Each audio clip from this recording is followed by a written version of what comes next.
Newtonian telescope Newton ही बनाया था ना, न्यूटोनियन नाम ही है तो, है ना। कैस क्या कैस ग्रेन टेलीस्कोप तुम्हारा ज़िंदगी बना दी, मेरा तो ज़िंदगी बना दिया। कैस ग्रेन टेलीस्कोप, कैस ग्रेन टेलीस्कोप न्यूटोनियन टेलीस्कोप के बाद आया था। ये भी बड़ा खतरनाक टेलीस्कोप था और बल्कि इसी को हम लोग यूज़ करते हैं, ये कैस ग्रेन टेलीस्कोप को ही। इसका मैग्नीफिकेशन हम लोग लिखते हैं FO/FE, और ये FO का मतलब क्या है? Focal length of objective mirror. Focal length of objective mirror, क्योंकि लेंस तो हटा देंगे ना, है। यही तो मेरा प्रोस्पेक्टिव है ना रिफ्लेक्टिंग टेलीस्कोप बनाने का, कि लेंस नहीं रहेगा वहां पर, क्या रहेगा? मिरर। तो ये FO या रहेगा यहाँ पर focal length of objective mirror. और उसको हम क्या लिखेंगे? इसको हम R/2 लिख सकते हैं, क्योंकि फोकल लेंथ का फॉर्मूला होता है ना R/2/FE। बस खत्म, मैग्निफिकेशन इसका इतना ही। बस तुमसे यही छोटा सा घुमा पूछता है कि FO क्या है यहाँ पर, वही फालतू सवाल पूछेगा FO। तो FO तो पता ही तुमको, फोकल लेंथ ऑफ मिरर होगा, क्योंकि मिरर यूज़ करते हैं। अब यहाँ पर भाई कैसग्रेन शायद साइंटिस्ट का नाम है। हमको नहीं पता, शायद साइंटिस्ट का नाम है कैसग्रेन, इसलिए कैसग्रेन लिखा हुआ है।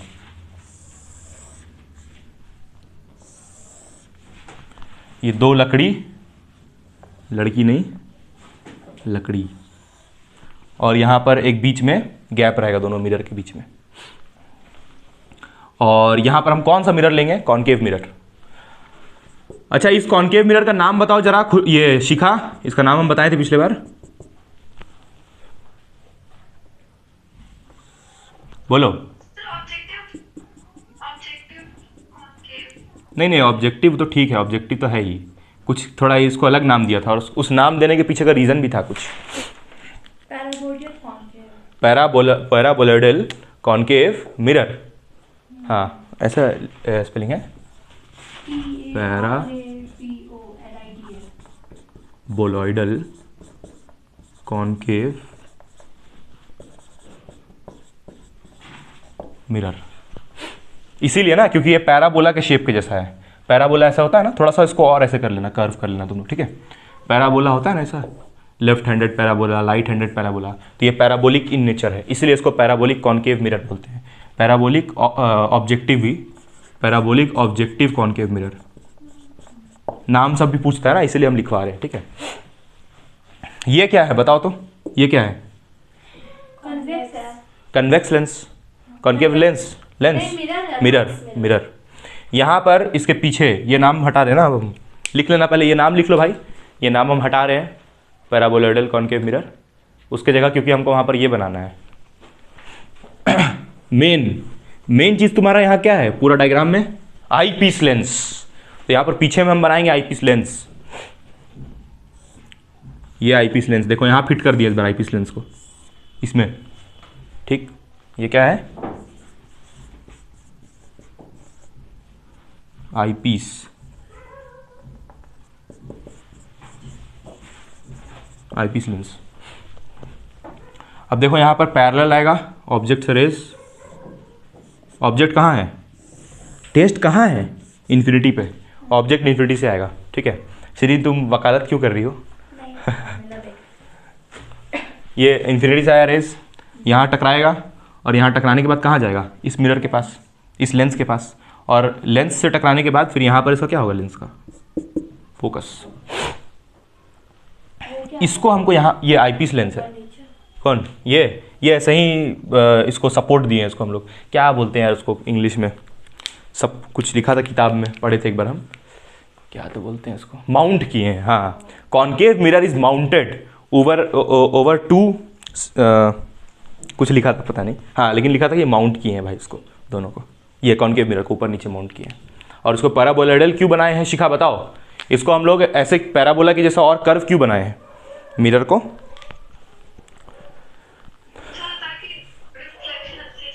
नहीं, ताकि रेज मैक्सिमम कैप्चर हो सके, जितना ज़्यादा रेज ज़्यादा से ज़्यादा इसमें कैप्चर हो सके। अगर तुम इसको ऐसे करोगी तो जो भी रेज आ रहा है सब कैप्चर हो जाएगा ना, लेकिन अगर ऐसे सीधा, जितना इसको सीधा करोगी उतना रेज इससे ऐसे निकल जाएगा।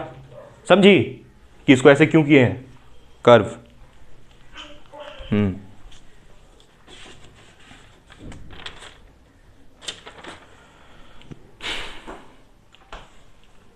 बीच में हम लोग गैप क्यों छोड़े?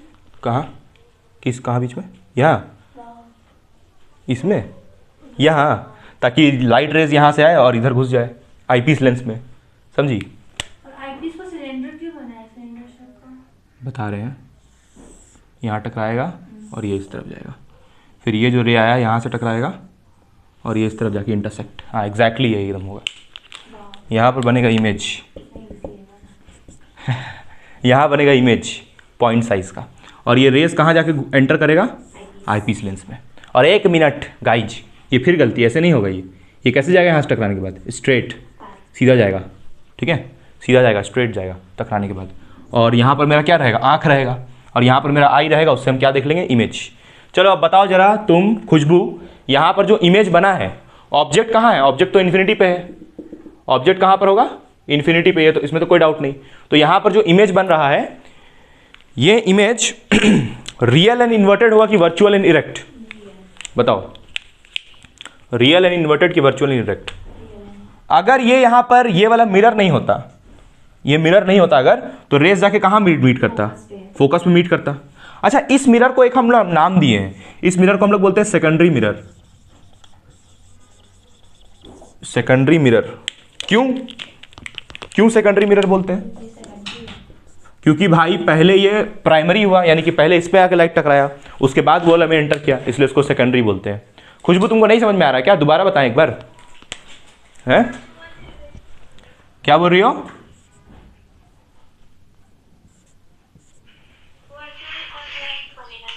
वर्चुअल एंड इरेक्ट ना, रेज एक्चुअली मीट कर रहा है ना भाई, ये तो यहाँ मीट किया रेज, यहाँ इमेज बना। और देखो कैसे बता रहे हैं ना, देखो सुनो एक बार स्टार्टिंग से बताते हैं। यहाँ पर मेरा क्या है? ऑब्जेक्ट। ऑब्जेक्ट से रेज आया parallel to the principal axis, ये प्रिंसिपल एक्सिस, और इसके पैरेलल आया रेज, और दोनों लाइट रेज टकरा के कहाँ मिलना चाहिए था? फोकस पे। तो इस ऑब्जेक्ट के हिसाब से यहाँ पर इमेज कैसा बनना चाहिए था? रियल। इस ऑब्जेक्ट के हिसाब से यहाँ पर ये लाइट रेज दोनों जाके मिलता और यहाँ इमेज बनाता रियल, लेकिन ऐसा तो हुआ नहीं। इमेज कैसा बन गया यहाँ पर? वर्चुअल। इमेज बना ही नहीं, बल्कि ऐसा बोलो इमेज तो जाकर के यहाँ पर बना, ठीक। और लेकिन देखो रियल ही बना, प्रॉपर्टी सेटिस्फाई हो रहा है। जब भी इंफिनिटी से रेज आता है parallel to the principal axis, तो वो इमेज जो बनाता है वो कैसा होता है? Real and inverted. अब देखो ये रेज ना ऐसे पैरेलल जाएगा, तो अगर पैरेलल जाएगा तो एक पॉइंट पे मिल जाएगा जाके, तो इमेज कैसा बनेगा? Real and inverted. देखो दोबारा हम रिपीट करते हैं एक बार, ठीक है। पीछे जो तुम पढ़ी हो कैसग्रेन से पहले कौन सा पढ़ी हो? न्यूटोनियन। तो न्यूटोनियन में क्या होता था? रेज डाइवर्जिंग था, तो डाइवर्जिंग होने की वजह से मीट नहीं करता था, जबरदस्ती मीट करवाते थे। लेकिन यहां पर जो रेज है वो पैरेलल है, तो इसलिए मीट करेगा जाके, तो इसलिए यहां पर जो इमेज बनेगा वो कैसा बनेगा? इन्वर्टेड, ठीक है। इमेज यहां पर जो बनेगा वो बनेगा इन्वर्टेड। और यहां ऑब्जेक्ट कौन है? जो इमेज बनने वाला उसका ऑब्जेक्ट कौन है? यही ना ऑब्जेक्ट है, ये ना ऑब्जेक्ट है, हाँ। तो inverted with respect to the object, inverted image बनेगा ऑब्जेक्ट के रिस्पेक्ट में।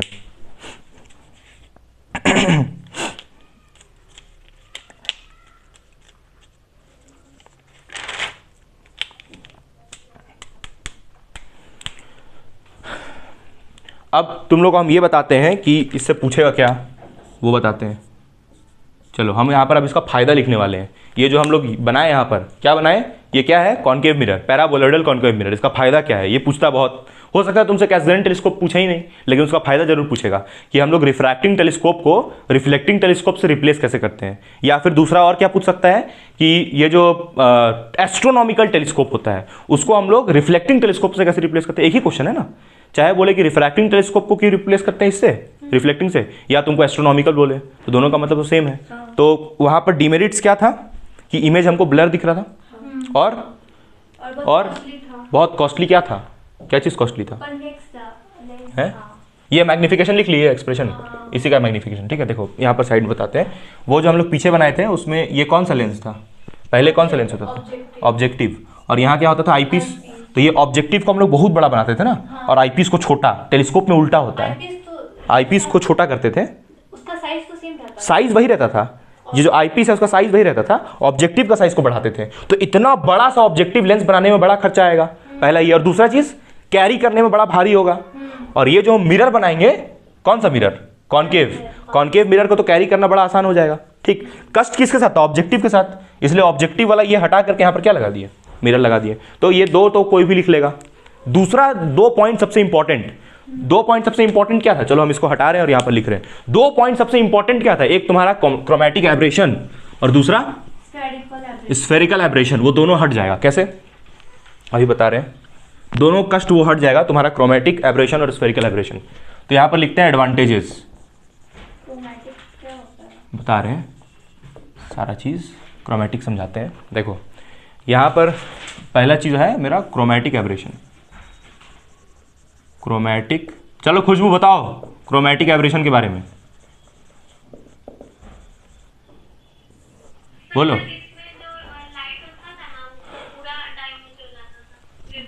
नहीं रे, नहीं रे। In this problem, in this problem we see different colors of light, different colors of light due to हाँ dispersion, due to dispersion with lens। Lens जो होता है, कौन सा lens? Convex lens. Convex lens, हाँ। यहाँ पर देखो क्या लिखा है? In this problem we see different colours of light due to dispersion with lens. Dispersion होता है लाइट का। डिस्पर्जन का मतलब क्या है? विबग्योर होता है ना, VIBGYOR। तो विबग्योर हमको दिखता था कब? जब हम यहाँ पर ऑब्जेक्टिव लेंस यूज करते थे तब। अभी ऑब्जेक्टिव को हटा के हम लगा दिए यहाँ पर मिरर। तो इन मिरर ऐसा कोई प्रॉब्लम नहीं होगा। मिरर में तो होगा ही नहीं ना। मिरर में डिस्पर्शन कहाँ होता है? मिरर थोड़ी लाइट को स्कैटर करता है। ये हटा दे रहे हो। मिरर लाइट को थोड़ी स्कैटर करेगा, है? मिरर यूज करोगी तो वो लाइट को स्कैटरिंग थोड़ी करेगा।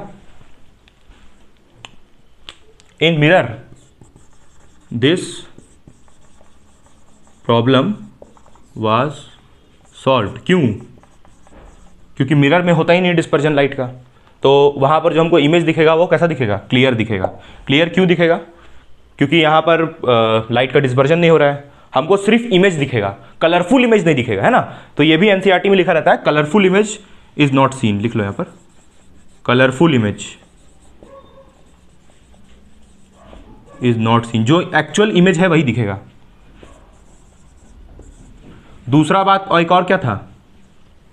Spherical aberration. तो स्फेरिकल एब्रेशन भी अवॉइड हो जाएगा, ठीक है।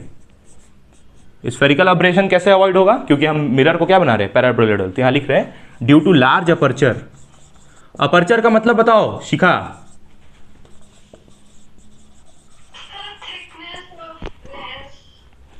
Thickness of lens. यहां पर तो मिरर यूज कर रहे हैं। अपर्चर का मतलब होता है कि मिरर कितना घेर सकता है लाइट को। देखो जैसे ये एक मिरर बनाए हम, ये कॉनकेव मिरर एक बनाए और एक ये बना रहे हैं। दोनों में से अपर्चर किसका बड़ा है? ऑब्वियसली इस वाले का। तो यहाँ पर हम लोग बड़ा से बड़ा कॉनकेव मिरर बना रहे हैं। अच्छा, यहाँ पर बड़ा से बड़ा कैसे बना पा रहे हैं? क्योंकि मिरर को बनाना बड़ा आसान है ना। अभी बताया ना तुम लोग को, मिरर को तो बनाना बड़ा आसान है। क्यों? क्योंकि खर्च एक भी नहीं लग रहा है उसको बनाने में। तो यानी कि हम बड़ा से बड़ा यहाँ पर मिरर बना रहे हैं, उसमें हमको खर्च भी नहीं लग रहा है। लार्ज अपर्चर के कारण सारा लाइट रेज आके इसमें कैप्चर हो जा रहा है और सब जाकर के कहाँ एंटर कर जा रहा है? आईपीस अभी बनाए थे ना, यहाँ पर सारा जाके आईपीस में एंटर कर जाएगा। तो और इमेज हमको कैसा दिखेगा? एकदम क्लियर दिखेगा। तो due to large aperture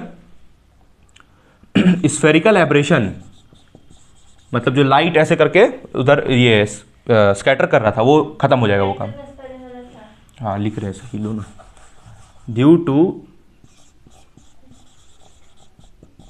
large aperture spherical aberration is avoided. कोई स्फेरिकल एब्रेशन नहीं होगा। हाँ खत्म हो गया बस।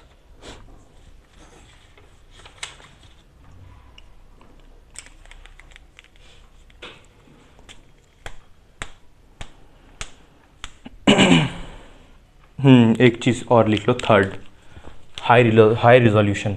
रिजोल्यूशन समझती हो? नहीं। Picture quality, clarity. जैसे बोलते हैं ना ज़्यादा एमबी का फोटो आ गया मतलब उसमें उसका रिजोल्यूशन हाई है जो फोटो आया। रही इसको तो मीटिंग ही कट गया। हाँ देखो लास्ट भाई इसका, लास्ट इसका तीसरा, क्या बोल रही हो बोलो। सर आप उस समय अपर्चर के बारे में बता रहे थे ना। हाँ अपर्चर जो होता है ना, अपर्चर का मतलब क्या होता है, जैसे देखो तुमको यहाँ पर ये सेकंड पॉइंट है ना, जो अपर्चर वाला बात है ना सेकंड पॉइंट में, बड़ा इंपॉर्टेंट, ये लार्ज अपर्चर वाला चीज़ बड़ा इंपॉर्टेंट है। ठीक है देखो यहाँ पर जैसे तुम ये एक मिरर लेती हो, ये कौन सा मिरर, कॉनकेव। तो मान लो लाइट रेज ऐसे आ रहा था, ऐसे आया लाइट रेज, आराम से कैप्चर हो गया सारा लाइट रेज, जाके कहाँ मिलेगा, फोकस पे। और एक जो लाइट ऐसे ऊपर से आ रहा था वो भी यहाँ पर पहुंच जाएगा, क्योंकि तुम बड़ा मिरर लियो एकदम इसको। अब तुम क्या कर दो, उसको छोटा कर दो, लो इस मिरर को एक बार छोटा बना दो। तो छोटा बनाओगी तो लाइट रेज कुछ ऊपर से भी निकल जाएगा ना, है ऊपर से भी लाइट कुछ निकल जाएगा। या ऐसा होगा कि यहाँ से जो लाइट स्ट्राइक करेगा कुछ ऊपर भी निकल जाएगा। तो हम अगर मिरर को ही बड़ा कर दें तो सारा लाइट कहाँ हो जाएगा, मिरर के ही अंदर देखो ट्रैप हो गया सारा लाइट, एक भी इधर नहीं निकल पाया। लेकिन इसमें देखो निकल जा रहा है लाइट।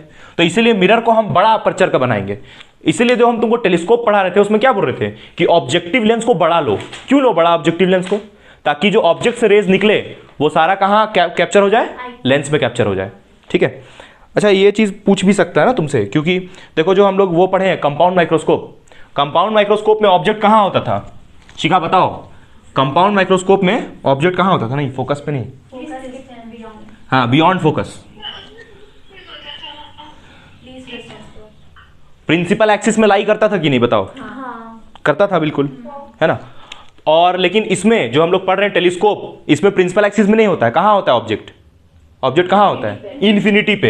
एग्जैक्टली टेलीस्कोप में कहानी ही यही है कि ऑब्जेक्ट चाहे कोई भी टेलीस्कोप हो, न्यूटोनियन हो या एस्ट्रोनॉमिकल हो या फिर अभी जो पढ़े हम लोग कैसग्रेन, कोई भी टेलीस्कोप हो, ऑब्जेक्ट हमेशा कहाँ होगा, इन्फिनिटी पे। और सही बात भी है, दूर का चीज देखने के लिए यूज करोगी ना, है तो दूर का चीज से अगर लाइट रेज आ रहा है तो तुम यहां पर जो मिरर यूज करोगी वो बड़ा होगा, एकदम बड़ा अपर्चर का, तब ना वो लाइट रेज कैप्चर होगा उसमें। नहीं आया समझ में खुशबू, क्यों बड़ा अपर्चर बोल रहे हैं, ये आ गया।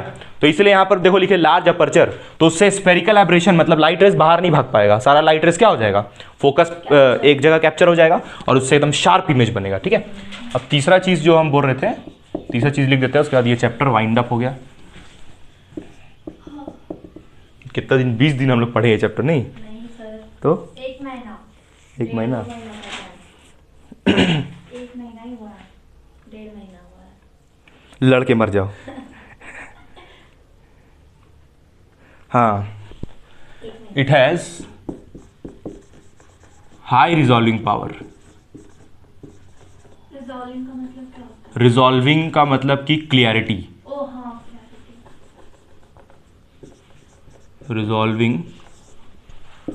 power.